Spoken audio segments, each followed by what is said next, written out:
जे वेगवेगळे energy sources आहेत ते कोणते आहेत आणि त्याचा उपयोग जो आहे आपण कसा करू शकतो, यूज कसा करू शकतो. विथ ऑप्शन हा आपल्याला 6 मार्क्ससाठी आहे आणि विदाऊट ऑप्शन हा आपल्याला 4 मार्क्ससाठी विचारला जातो. Energy has become a primary need along with food, cloth and shelter. ती एनर्जी एका फॉर्ममधून दुसऱ्या फॉर्ममध्ये कन्वर्ट करतो.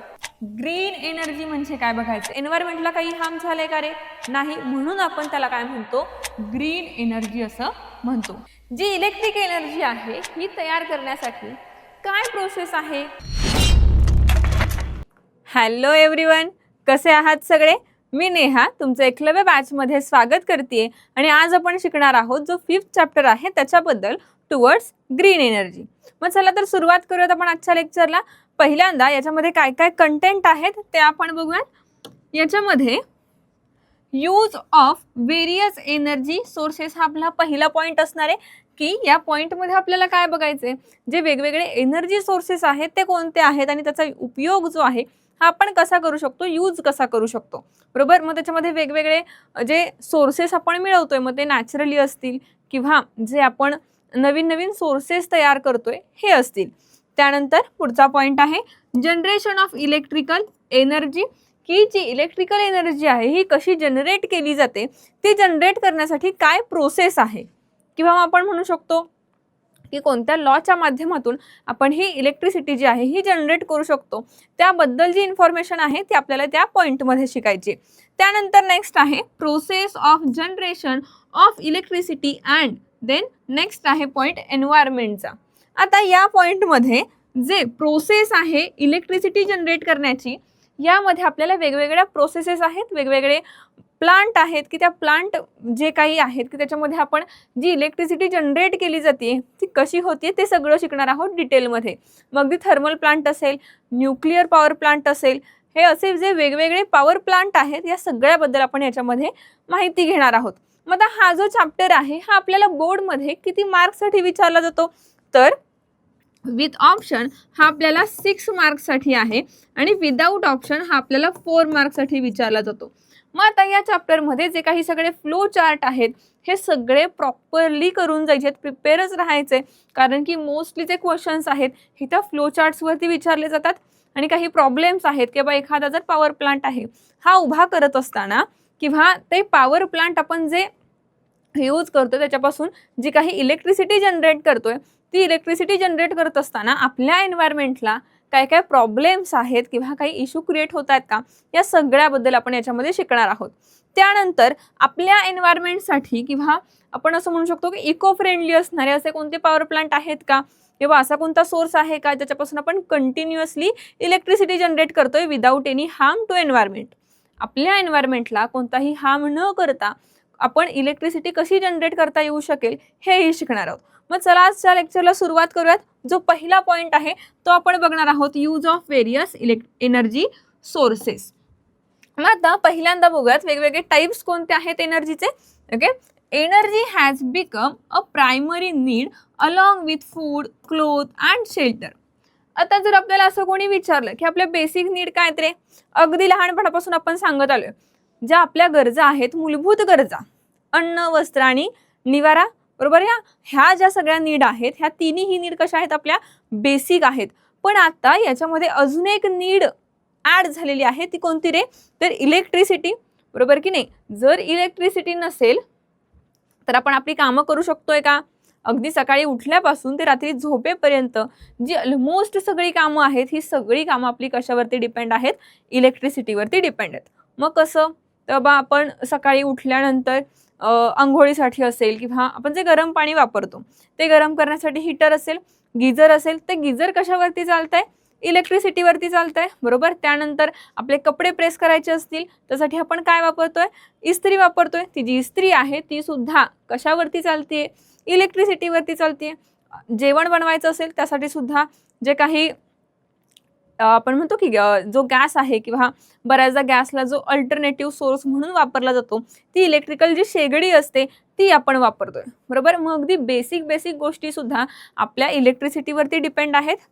त्यासोबत आपण मोबाईल बघतो तो मोबाईल चार्ज करायचा असेल तर ते चार्ज करण्यासाठी सुद्धा काय गरजेचं आहे, इलेक्ट्रिसिटी गरजेची आहे. सोबत लॅपटॉप असेल, आता आपण जर एखाद्या रूममध्ये बसलो असेल, आपल्याला लाईट लागते बरोबर, फॅन लागतो, ते लाईट असेल फॅन असेल ह्या सगळ्या गोष्टी कशावरती डिपेंड आहेत, इलेक्ट्रिसिटीवरती डिपेंड आहेत. मग प्रत्येक गोष्ट जर आपली इलेक्ट्रिसिटीवरती डिपेंड असेल तर ही आपली काय झाली, बेसिक नीड झाली. अगदी आपण इलेक्ट्रिकल व्हेकल सुद्धा बघतोय बरोबर की नाही, इलेक्ट्रिक स्कूटी असतील, इलेक्ट्रिक कार्स असतील, सगळ्या गोष्टी ह्या कशावरती आलेल्या आहेत, आता इलेक्ट्रिसिटीवरती आलेल्या आहेत. म्हणजे इलेक्ट्रिसिटी ही खूप जास्त कशी आहे, इम्पॉर्टंट आहे. मग ही जी इलेक्ट्रिसिटी आहे ही जनरेट कशी केली जाते, आपल्याला वापरायला तर इलेक्ट्रिसिटी हवी आहे बरोबर की नाही, मग ती जनरेट कशी करायची हेही शिकणं तितकंच महत्त्वाचं असणार आहे. त्यानंतर पुढचा पार्ट आपण बघूयात, we need energy in different forms for diverse types of works. आपली जी वेगवेगळी कामं आहेत त्या प्रत्येक वेगवेगळ्या कामासाठी आपल्याला वेगवेगळ्या प्रकारची एनर्जी लागत असते बरोबर की नाही. मग आता या वेगवेगळ्या कामांसाठी लागणारी जी वेगवेगळी एनर्जी आहे ती कोणती, त्याचे टाइप्स काय आहेत हेही आपल्याला बघायचं आहे. The energy that we need may be in the form of mechanical energy, chemical energy, then sound energy, light energy और हीट एनर्जी. आपण ज्या एनर्जीज वापरतोय त्या एनर्जी ह्या वेगवेगळ्या फॉर्म्समध्ये असतात. मग त्याच्यामध्ये काही एक्झाम्पल्स आहेत, मेकॅनिकल एनर्जी आहे बरोबर, त्यानंतर केमिकल एनर्जी आहे, साऊंड एनर्जी आहे, लाईट एनर्जी आहे, हीट एनर्जी. हे काय झाले, एनर्जीचे वेगवेगळे फॉर्म्स झाले बरोबर. आपण 9th मध्ये एक पार्ट शिकलो होतो, आठवायचं आहे थोडंसं, की जी एनर्जी आहे ही एनर्जी आपण नव्याने क्रिएटही करू शकत नाही, नव्याने तयारही करू शकत नाही, आणि ती एनर्जी आपण डिस्ट्रॉयही करू शकत नाही. आपण ती तयारही करू शकत नाही आणि नष्टही करू शकत नाहीये. मग आपण काय करतोय, ती एनर्जी एका फॉर्ममधून दुसऱ्या फॉर्ममध्ये कन्वर्ट करतोय बरोबर.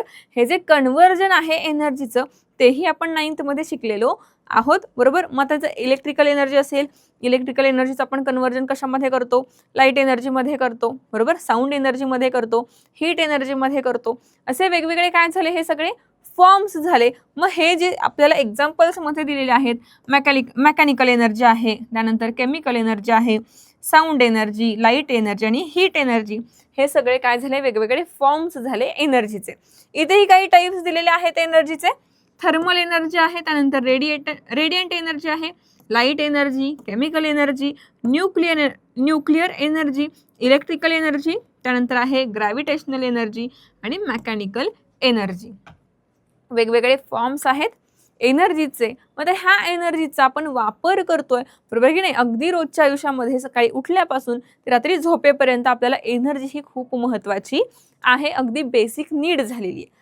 मग आता ह्या सगळ्याबद्दल आपण का शिकतोय, पर्पज काय आपल्या या शिकण्याचा, तर आपण जी एनर्जी वापरतोय ती कधी ना कधी संपू शकते का रे बरोबर की नाही. आता जर समजा आपण एखाद्या सोर्सचा वापर करून ती एनर्जी तयार करत असू, मग ही जी एनर्जी तयार करणारी आहे किंवा ही जी इलेक्ट्रिक एनर्जी आपण वापरतोय, ही इलेक्ट्रिक एनर्जी आपण तयार करतोय ती कशाच्या तरी फॉर्ममधून घेणारी आहे, कोणत्या तरी फॉर्ममधून कन्वर्ट करावी लागणार आहे. मग तो जो आधीचा फॉर्म आहे तो सुद्धा तेवढा स्ट्रॉंग असला पाहिजे, किंवा तो जो सोर्स आहे तो सुद्धा तेवढा स्ट्रॉंगली अवेलेबल असला पाहिजे बरोबर. मग ह्या सगळ्यासाठी आपल्याला हे शिकायचं आहे. ओके, नेक्स्ट पार्ट आपण बघूयात. याच्यामध्ये आपल्याला ग्रीन एनर्जी म्हणजे काय बघायचंय. मग ग्रीन एनर्जी का बघायचंय, कारण आपण जर धड्याचं नावच बघितलं तर काय रे, टुवर्ड्स ग्रीन एनर्जी म्हणजेच काय, हरित ऊर्जेच्या दिशेने. मग ही जी ग्रीन एनर्जी आहे, ग्रीन एनर्जी म्हणजे नेमकं काय. Green energy is eco friendly and naturally replenish energy from sources like solar, wind and water which do not cause pollution. Green energy कशाला म्हणायचं, तर जे नॅचरली अवेलेबल असणारे सोर्सेस आहेत त्या सोर्सेसचा वापर करून आपण एनर्जी तयार करतोय. मग आता हे जे सोर्सेस आहेत हे एकतर कधी न संपणारे आहेत आणि पुन्हा पुन्हा आपण त्याचा काय करू शकतो, वापर करू शकतो. मग फॉर एक्झाम्पल सोलार एनर्जी आहे, त्यानंतर इथे आहे विंड एनर्जी, त्याच्यानंतर वॉटरमधली असणारी एनर्जी. आता ही एनर्जी आपण सोर्स हा जो आहे, सोलार असेल किंवा विंड आहे, एअर आलं विंडमध्येच, त्यानंतर वॉटर आहे, ह्या सगळ्या सोर्सेसचा जेव्हा आपण वापर करून घेतोय इलेक्ट्रिकल एनर्जी तयार करण्यासाठी, तेव्हा कोणतंही पोल्युशन होत नाही म्हणजेच एन्व्हायरमेंटला काही हार्म झालंय का रे? नाही, म्हणून आपण त्याला काय म्हणतो? ग्रीन एनर्जी असं म्हणतो. हा एवढा पॉइंट क्लिअर झाला. त्यानंतर energy can be converted from one form to another. जसं आपण मगाशी बघितलं की आपण एनर्जी ही नव्याने तयार करू शकत नाही आहोत आणि ती एनर्जी डिस्ट्रॉयही करू शकत नाही आहोत. मग आपण काय करतोय? एका फॉर्ममधून दुसऱ्या फॉर्ममध्ये ती एनर्जी कन्वर्ट करतोय, बरोबर की नाही? काय सांगितलं बघा, जी एनर्जी आहे ही एनर्जी एका फॉर्ममधून आपण ती दुसऱ्या फॉर्ममध्ये काय करतोय? फक्त कन्वर्ट करतोय. हे सेंटेन्स खूप महत्वाचं आहे, हे लक्षात ठेवायचं आहे. ओके, आतापर्यंत आपण काय पार्ट बघितला? तर इलेक्ट्रिकल एनर्जी ही किती महत्वाची आहे, बरोबर, आणि त्यासोबत ग्रीन एनर्जी म्हणजे काय. आता यानंतरचा जो नेक्स्ट पार्ट आहे तो आपण चालू करूयात. याच्यामध्ये जी इलेक्ट्रिक एनर्जी आहे ही तयार करण्यासाठी काय प्रोसेस आहे किंवा काय करावं लागेल हे आपल्याला बघितलं पाहिजे. किंवा इलेक्ट्रिक एनर्जी जी आहे ही नेमकी तयार कशी होते हे बघूयात आता. Most of the electric power plants are based on the principle of electromagnetic induction invented by Michael Faraday. आता जे मोस्ट ऑफ जे जनरेशनचे प्लांट आहेत इलेक्ट्रिसिटी जनरेशनचे, हे बरेचसे प्लांट हे एका प्रिन्सिपलवरती डिपेंड आहेत, एका प्रिन्सिपलवरतीच आधारित आहेत. मग तो प्रिन्सिपल कोणता? तर इलेक्ट्रोमॅग्नेटिक इंडक्शन हा जो प्रिन्सिपल आहे. मग याच्यामध्ये नेमकं काय सांगितलंय? तर जी इलेक्ट्रिसिटी जनरेट होणार आहे ती इलेक्ट्रिसिटी जनरेट करण्यासाठी आपल्याला जे मॅग्नेटिझम आहे, जे मॅग्नेटिक फील्ड आहे, ह्याचा कसा आपण वापर करू शकतोय तेही सांगितलेलं आहे. आणि जेव्हा आपण हे मॅग्नेटिझम जे आहे किंवा हे जे मॅग्नेटिक फील्ड आहे हे जसं चेंज करू तसं इथं जे इलेक्ट्रिकली इंडक्शन आहे किंवा हे इलेक्ट्रिसिटी जनरेट होणं आहे हे कसं होतंय ह्याबद्दल जो प्रिन्सिपल आपल्याला सांगितला होता, इलेक्ट्रिक करंटचा जो S1चा टॉपिक आहे सायन्स 1 मध्ये आपण जे शिकलोय इलेक्ट्रिक करंट्समध्ये, की जे इलेक्ट्रोमॅग्नेटिक इंडक्शनचा प्रिन्सिपल काय आहे, इलेक्ट्रिसिटी जनरेट कशी होते, तो पॉईंट आपल्याला याच्यामध्ये उपयोगात येणार आहे. तर बेसिक लक्षात काय ठेवा, तर ही जी कॉईल आहे या कॉईलच्या जवळ जेव्हा आपण हे जे मॅग्नेटिक फील्ड आहे हे मॅग्नेटिक फील्ड चेंज करत असतो, त्या चेंजेसमुळे याच्यामध्ये काय तयार होत असते? इलेक्ट्रिसिटी तयार होत असते. त्यानंतर according to this principle whenever magnetic field around a conductor changes, हा जो कंडक्टर आहे या कंडक्टरच्या भोवती जेव्हा हे मॅग्नेटिक फील्ड चेंज होणार आहे, पोटेन्शियल डिफरन्स इज जनरेटेड. याच्यामध्ये काय तयार होईल? पोटेन्शियल डिफरन्स तयार होईल आणि जी इलेक्ट्रिसिटी आहे ही इलेक्ट्रिसिटी जनरेट होईल. Potential difference is generated across the conductor. या कंडक्टरच्या भोवती काय तयार होणार आहे? पोटेन्शियल डिफरन्स तयार होणार आहे आणि इलेक्ट्रिसिटी जनरेट होणार आहे. जे सगळे इलेक्ट्रिसिटी जनरेट करण्याचे प्लांट्स आहेत, पॉवर प्लांट्स आहेत, या सगळ्या प्लांट्समध्ये आपण कशाच्या प्रिन्सिपलची मदत घेतोय किंवा कोणत्या प्रिन्सिपलची मदत घेतोय? तर इलेक्ट्रोमॅग्नेटिक इंडक्शन हा जो प्रिन्सिपल आहे इन्व्हेंटेड बाय मायकल फॅरेडे यांच्या या प्रिन्सिपल थ्रू आपण काय करतोय? जी इलेक्ट्रिसिटी जनरेट करण्याचं काम आहे ते करतोय. ओके, आजचं लेक्चर तुम्हाला कसं वाटलंय? काही प्रॉब्लेम्स आहेत का, काही क्वेरीज आहेत का, हे आम्हाला नक्कीच कळवा. तुम्ही मेसेज बॉक्समध्ये कमेंट लिहू शकता किंवा आम्हाला डिरेक्टली कॉन्टॅक्टही करू शकता. जर काही क्वेरीज असतील त्याचं सोल्युशन आम्ही नक्कीच देऊ. भेटूयात लवकरच नवीन पुढच्या लेक्चरमध्ये. Thank you so much.